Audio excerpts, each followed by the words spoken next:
Benoît Perrochet, bonjour. Bonjour Pauline. Pablo Longoria est convoqué en fin d'après-midi par la commission de discipline de la Ligue de football professionnel. Le président de l'Olympique de Marseille risque gros après ses propos contre l'arbitrage le week-end dernier. Il n'est pas les mains mortes. Et c'est une audition qui va se faire en visioconférence en fin d'après-midi. Les conséquences donc de ce qui s'est passé lors du match de championnat qui opposait l'OM à Auxerre le week-end dernier. L'OM, pour rappel, battu 3-0 à l'Abbé des Champs, très agité en tribune déjà.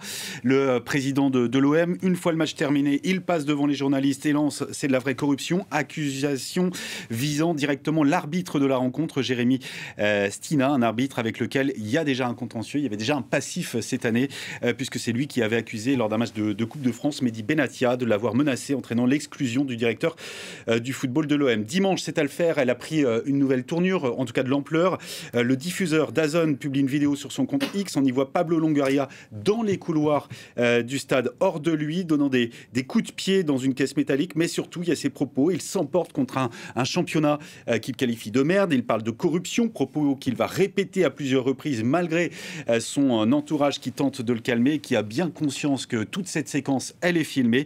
L'un d'eux qui va même essayer de tourner l'objectif de la caméra. Vidéo qui a été vue des centaines de milliers de fois sur Twitter et qui a provoqué de très, très nombreuses réactions dans le monde du football. Et Pablo Longoria, il va finalement revenir sur ses propos. Oui, parce que le service de communication de l'OM, il a planché évidemment tout le week-end. Devant la gravité des accusations portées, il était urgent de réagir. Et c'est dans un entretien avec nos confrères de l'AFP que Pablo Longoria a admis lundi qu'il n'avait pas eu une attitude appropriée, qu'il n'y avait pas de corruption dans le foot français, rappelant quand même que l'OM a été défavorisé cette saison par de nombreuses décisions arbitrales. Je le cite, Pablo Longoria: tout le monde m'a bien expliqué la signification du mot corruption en français, parce qu'en espagnol, oui, ça a un sens plus large. Vous avez vécu en Espagne. Tout à fait. Bon, voilà.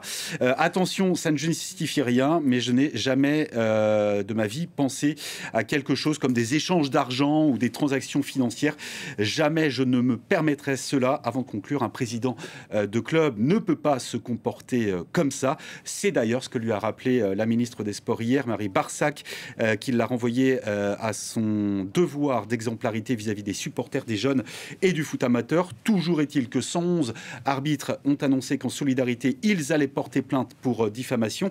Plusieurs clubs également dénoncent les propos de Pablo Longoria, l'entraîneur du FC Nantes, par exemple, Antoine Comboiré. Soit il a des preuves de corruption et il doit les sortir, soit cette attaque n'est pas justifiée, et ça pose un autre problème, celui de créer un doute. L'un des enjeux, ce sera évidemment de savoir à quel point ces excuses, ce mea culpa lundi, va peser ou non dans l'équation ce soir auprès des membres de cette commission. Il encourt quoi exactement? Alors, selon le barème disciplinaire, la gamme, elle est assez large. On va le voir sur cette infographie. Un comportement excessif ou déplacé, c'est 3 matchs de suspension. On est au moins dans ce cas de figure en ce qui concerne les propos de Longoria. Si la commission pointe un comportement blessant, la sanction, elle peut passer à 4 matchs. Plus grave encore, un comportement grossier ou injurieux.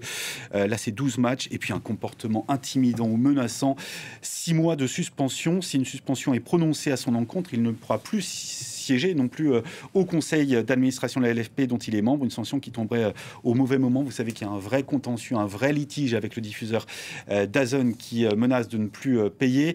On devrait en tout cas connaître dans la soirée la sanction retenue à l'encontre de Pablo Longoria. Voilà pour les affaires de l'OM devant la commission de discipline. Donc affaire à suivre. Vous viendrez peut-être nous en dire plus demain. On ne sait jamais si jamais il y a une très très grosse décision qui est prise. Rendez-vous est pris si jamais vous serez là demain avec nous. Vous restez tous les trois avec nous.